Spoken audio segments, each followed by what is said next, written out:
Hank, first of all, I want to thank you for coming. You honor us. I should declare right off the bat that I'm a friend of Hank's. I've been so for some years.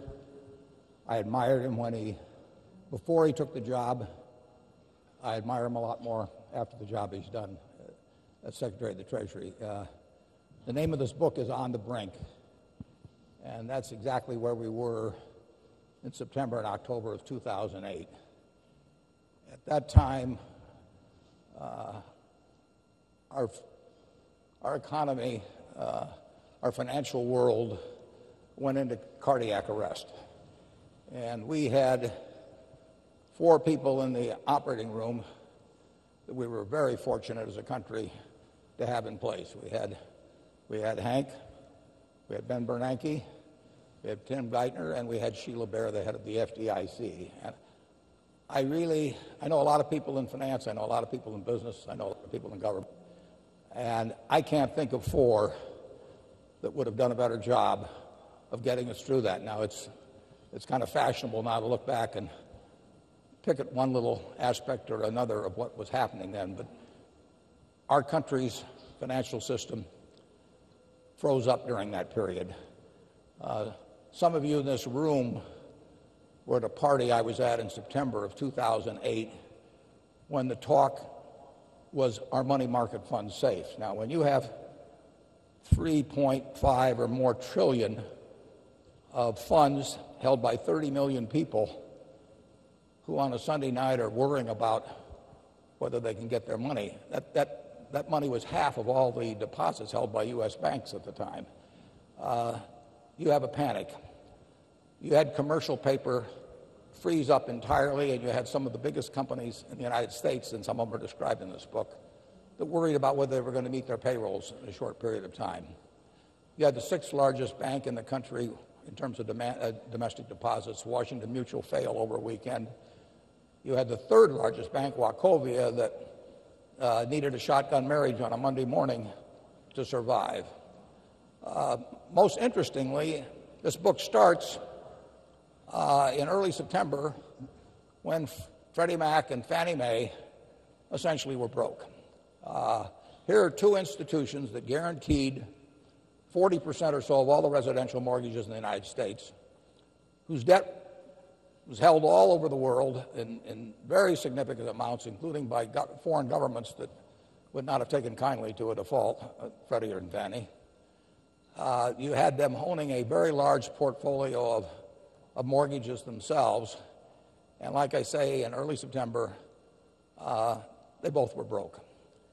It's worth noting for those who take shots at some of the people who were operating during September and October, that those 2 institutions, Freddie and Fannie, were chartered by Congress and were ruled by Congress. And for those who have heard them criticize the leverage in the banking system, it should be also noted that they allowed Freddie and Fannie to operate with a 40-to-1 leverage ratio, and they let them guarantee over 100 times the amount of capital they had in mortgage guarantees. So these 2 institutions, which were vital to the mortgage market, were vital to the very integrity of the United States, and which had received, in this complicated Hank's problem, in a very short period before September, the watchdog agency that Congress had established to watch these 2 agencies had given them a clean bill of health. And that clean bill of health, it might be fun to go back and read that now. Well, let's get on to Hank's book. And you know, when I got this book, I got a little early, and I expected to learn a lot about the financial crisis, and I did, but I didn't realize that I'd also learned something about how to attract women. It's a little late, I realize, but Hank had a surefire approach, which, when he took Wendy out on their first date in Boston, I would like you to describe it. If you even want to elaborate on it a little bit, Hank, I'd like to hear about it. Let me say before I do that, Ward, first of all, I'm just delighted to be here today in Omaha. If you had another foot of snow, it would be just like Washington. And again, I've been a longtime friend and admirer of Warren's, and he was just a real pillar of strength and a source of strength for me during the credit crisis.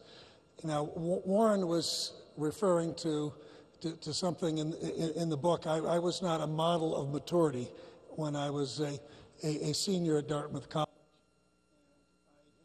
My first date with Wendy, we were at the Boston Pops, and she wasn't very impressed when I made my program into a paper plane and sailed it at Arthur Fiedler. So, but I...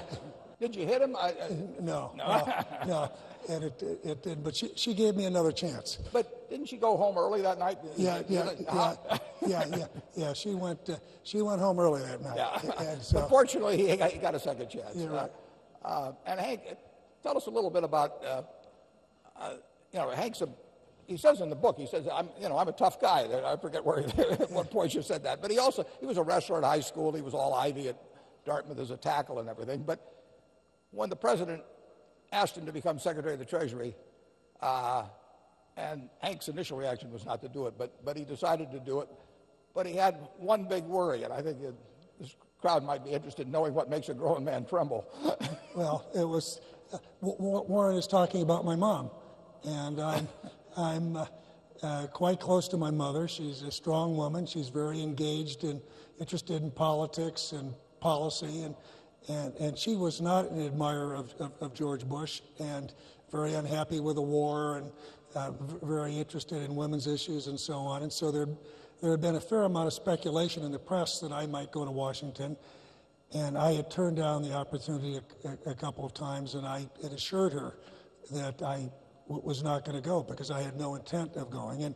But then when I had reversed myself and decided very suddenly it was the right thing to do not to say no to my country, I was in Barrington, Illinois, where we live and still have our primary residence, and I was there on Memorial Day weekend because the president was going to make the announcement on the Tuesday after Memorial Day weekend. So I was going to see my mom. Unfortunately, at church, we were at church together. I had a longtime friend ask me about what I was doing next, and I told her.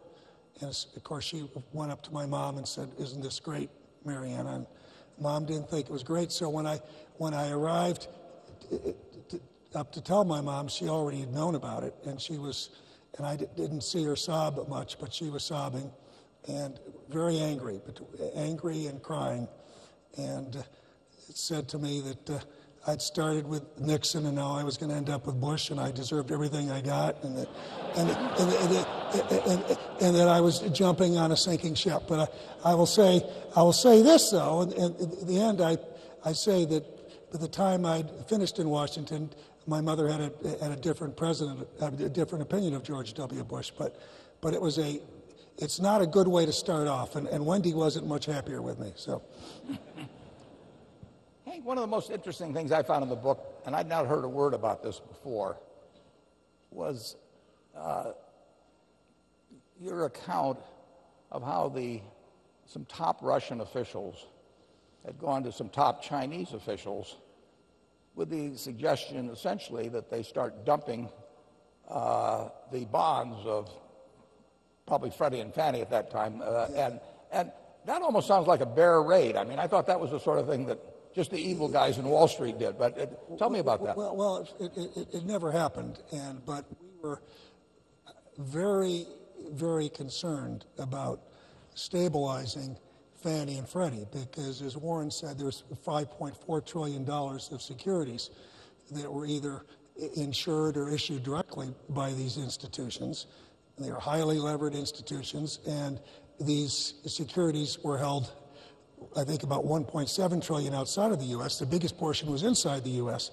And we had gone, I'd been trying to get reform legislation from Congress beginning in 2006 and to get the kinds of reforms we needed, but we were unable to get action until they were just on the edge. And so we were able to go to Congress, get the authorities, and then as we needed to really spend time poring over their books, understanding the financial